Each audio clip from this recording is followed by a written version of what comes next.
You need to step out of the frame. You don't fit the old money aesthetic I'm building for Vogue. Go sit with the vendors. That was the sentence. 21 words. Spoken by my future sister-in-law, Ashley, while she was wearing a dress I paid for, standing on an island I rented, surrounded by flowers. I chose. It was 4:00 p.m. The Florida sun was heavy, the kind of heat that makes the air shimmer. We were at the welcome white party, the kickoff event for what was supposed to be the wedding of the century. My brother Jordan was marrying Ashley, an influencer with 2 million followers and zero sense of reality. I had just walked into the VIP photo area. I was wearing a cream silk dress. Perfectly appropriate. Expensive. Understated. But apparently, not expensive enough. Ashley signaled the security guard, a man whose paycheck I had signed 3 hours ago, to block my path. She looked me dead in the eye. Her voice wasn't angry. It was worse. It was bored. Like I was a smudge on a lens she needed to wipe away. Go sit with the vendors. I looked at Jordan, my baby brother, the boy whose first startup I funded, whose second startup I bailed out, whose third failure I buried so he wouldn't go to jail. He was standing right next to her, sipping champagne. He heard every word. He didn't defend me. He didn't even flinch. He just looked past me, adjusting his cufflinks, as if I were invisible. In that moment, something inside me didn't break. It solidified. I smiled. A real smile. The kind you give when you finally understand the punchline of a very long, very expensive joke. I didn't say a word. I turned around and walked away. Before I tell you what happens when you strand a bride on a private island with zero credit, drop a comment. Where are you watching from? And what time is it for you right now? I want to see how far this story travels. I didn't storm off. I didn't throw my drink. I didn't give them the satisfaction of a scene they could later describe as hysterical. I walked with the kind of posture that comes from knowing you are the most powerful person in the room. Not because you are loud, but because you hold the pen that signs the checks. I walked past the infinity pool, past the DJ booth where they were playing a song I had paid $2,000 to license, and straight toward the resort's administrative office near the marina. The air conditioning inside the office hit me like a cold slap, instantly drying the sweat on my neck. The resort manager, a man named David, who had spent the last 6 months answering my emails within minutes, looked up from his desk. He smiled, likely expecting a request for more vintage champagne or a change in the lighting. "Hello, Jennifer," he said, standing up. "Is everything to your liking?" I didn't sit down. I placed my hands flat on his mahogany desk. "David, I need you to pull up the master service agreement for the Preston wedding." He looked confused, but he typed on his keyboard. A moment later, he nodded. "I have it right here." "Excellent. I need you to execute the immediate termination of the authorized payment method." David blinked. "I beg your pardon. I'm freezing the corporate American Express black card currently on file. Effective immediately.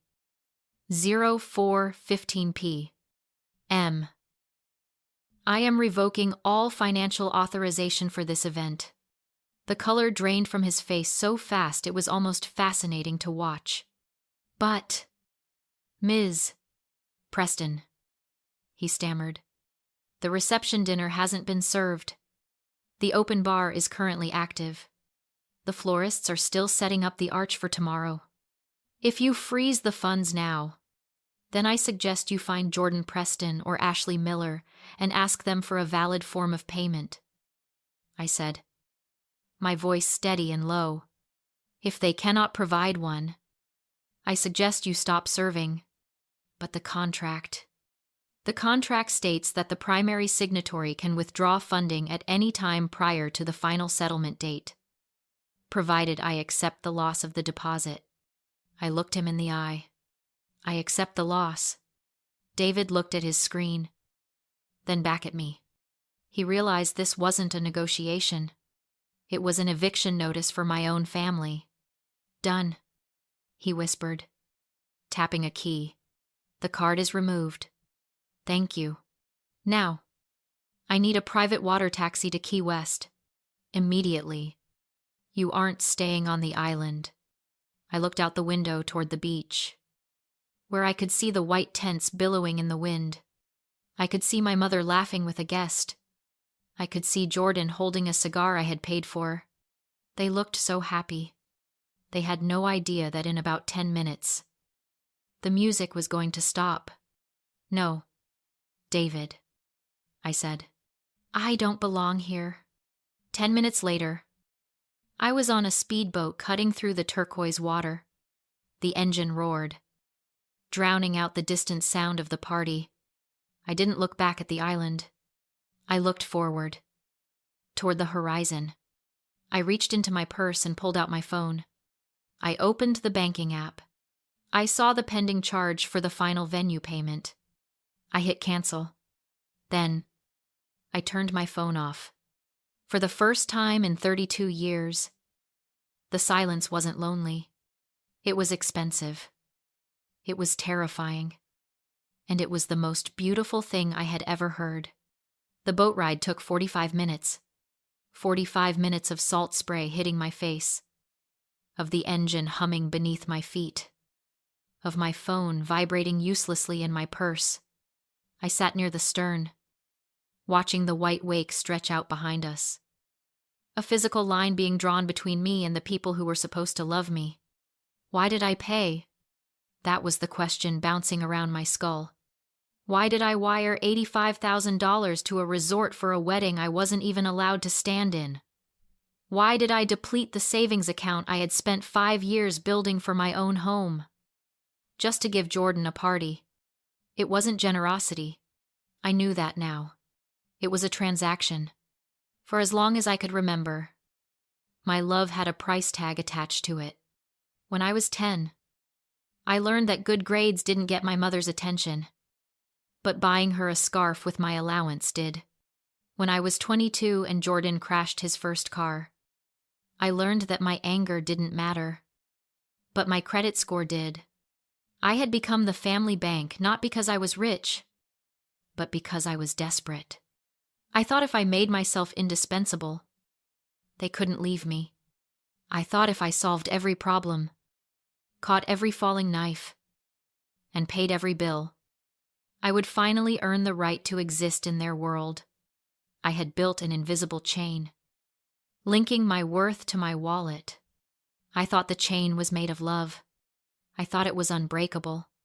But standing there on the dock, listening to Ashley dismiss me like hired help because I didn't fit her aesthetic, I realized the truth.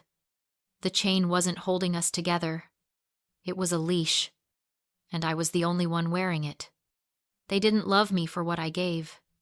They loved that I gave, without asking for anything in return. I looked down at my hands. They were shaking, just slightly. Jordan had failed 3 businesses before he turned 30. A drop-shipping scam that left him $6,000 in debt. A tech startup that never wrote a single line of code. A clothing brand that consisted entirely of stolen designs. I paid for all of them. I bailed him out. I covered the legal fees. I smoothed it over with Mom so she wouldn't worry. And in return, go sit with the vendors. The boat bumped against the dock in Key West. The jolt snapped me back to the present. The sun was beginning to set, painting the sky in bruises of purple and orange. I stood up. I picked up my purse. It felt lighter than it had in years. I walked off the boat and into the cool evening air. I didn't know where I was going to sleep tonight. I didn't know what I was going to do tomorrow. But for the first time in my life, I knew exactly what I wasn't going to do. I wasn't going to pay. I wasn't going to fix it. I wasn't going to be the golden goose anymore. The chain was broken, and the sound of it shattering was the only music I needed. I checked into a hotel on the mainland, a quiet place with thick curtains and a view of the marina. My phone had been off for 45 minutes. When I turned it back on, it vibrated so violently in my hand, it almost felt like it was having a seizure. 73 missed calls, 112 text messages. The timeline of destruction was documented in the notifications. 5:15 p.m. Card declined at the bar. Call the bank. Jordan 5:20 p.m. Why are the servers taking the appetizers away, Mom? 5:30 p.m. Jennifer. Pick up the phone. This isn't funny. Ashley. 5:45 p.m. You selfish bitch. Jordan. I didn't feel fear. I felt the cool detachment of a forensic accountant looking at a fraudulent ledger. The phone rang again. It was Jordan. I answered. You need to fix this right now. He didn't say hello. He didn't ask where I was. He screamed so loud I had to pull the phone away from my ear. The resort manager just told us we have to vacate the premises within the hour, or he's calling the police for theft of services. Do you have any idea what you've done? I terminated a contract.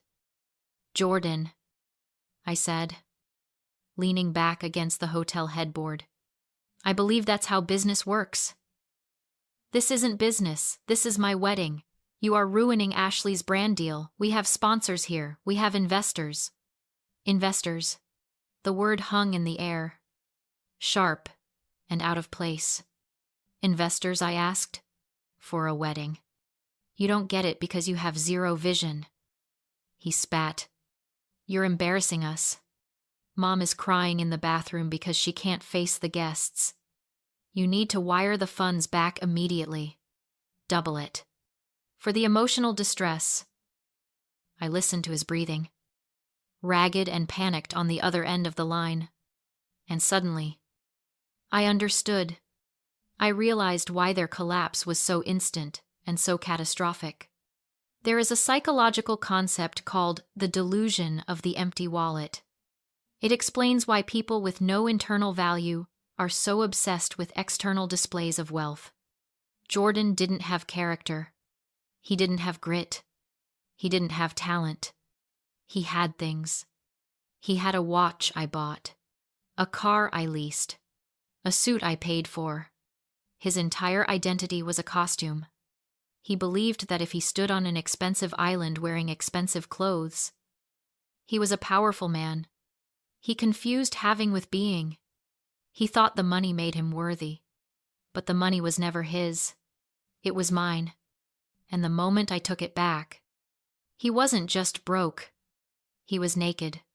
He was a child screaming in an empty room because the lights had been turned off. Jordan, I said, my voice soft. I'm not wiring anything. I will sue you, he shrieked. I will tell everyone what a jealous, bitter spinster you are. I will ruin you. You can't ruin me, I replied. I built myself. You were just rented. I hung up. A text came through from my mother. Jennifer, please. We have important people here. Investors for Jordan's new venture. If this wedding stops, they walk away. Think of the family legacy. Investors again. My mother wasn't worried about love. She wasn't worried about Ashley's feelings. She was worried about the money train. I stared at the word. Investors. Why would a wedding need investors? Why was Jordan so terrified of a brand deal falling through? I wasn't just a sister anymore. I was a CFO. And when the numbers don't add up, you don't just walk away. You audit. I opened my laptop. I wasn't done yet. I was just getting started. I didn't order room service. I didn't call a friend to vent. I sat at the small desk in the hotel room, cracked my knuckles, and logged into the cloud drive where we had stored the wedding contracts. Most people would be crying. Most people would be mourning the loss of their family.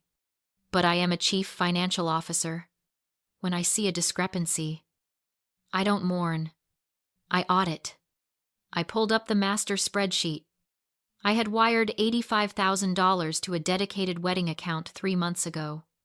That money was supposed to cover the venue, the catering, the flowers, and the accommodations. I reviewed the canceled vendor invoices. Venue $22. 000. Catering $12. 000. Florals $8. 000. Photography $5. 000. Rentals and decor $3. 000. Total cost $50. 000. I had wired $85. 000. I checked the joint wedding account Jordan managed for tips and petty cash. Most payments matched until I saw 5 identical transfers $7. 000 each to Preston Consulting LLC. Consulting fees. For a wedding. I searched the Florida Business Registry. Preston Consulting LLC. Registered agent, Jordan Preston. Incorporated 4 months ago. They hadn't just used me. They stole from me. Then my mother's words echoed. We have investors here. The pieces clicked. Jordan had inflated the budget and created a shell company to siphon off $35. 000. Why that amount? Using my admin access to Jordan's email, I searched for debt. An email surfaced. Final warning. Outstanding balance, $34. 800. Online sportsbook. 3 months ago, the same week, Jordan begged me for a larger deposit. He hadn't paid for a wedding. He'd paid off gambling debts. And my mother had rushed the wire transfer. She knew. This wasn't betrayal anymore. It was evidence. Then I searched his inbox for investor. Dozens of emails appeared sent to wedding guests. Subject lines: exclusive opportunity, Omnicoin, pre-seed round. I opened the pitch deck. By slide 5. My blood ran cold. A photo of the private island resort. Caption: our exclusive Caribbean headquarters. He didn't own it. I was renting it for him. The schedule said it all. 2:00 p.m. Wedding ceremony 5:00 p.m. Omnicoin investor presentation. The wedding was a sales seminar. Ashley was a prop. The guests were targets. And I was the financier of a crypto scam. I drafted an email. Subject: the truth about Omnicoin and the wedding. I attached the invoices proving the real cost. The bank records showing embezzlement and gambling debt. The lease proving Jordan didn't own the island. Then I sent it. 150 phones lit up. Within minutes, the illusion collapsed. Investors called lawyers. The resort shut it down mid-pitch. Jordan lost the room, and later, his freedom. He was arrested weeks later for wire fraud. Ashley's influencer empire collapsed under scam wedding. My mother stopped preaching loyalty when the FBI seized her laptop. The next morning, I watched the sunrise alone. My savings were gone. My family was gone. But I was free. I renamed my account, the Jennifer Foundation, a fund to help women escape financial abuse. I didn't burn their world down. I stopped funding it. If you've ever been treated like an ATM by people who don't respect you, this is your sign to close the account.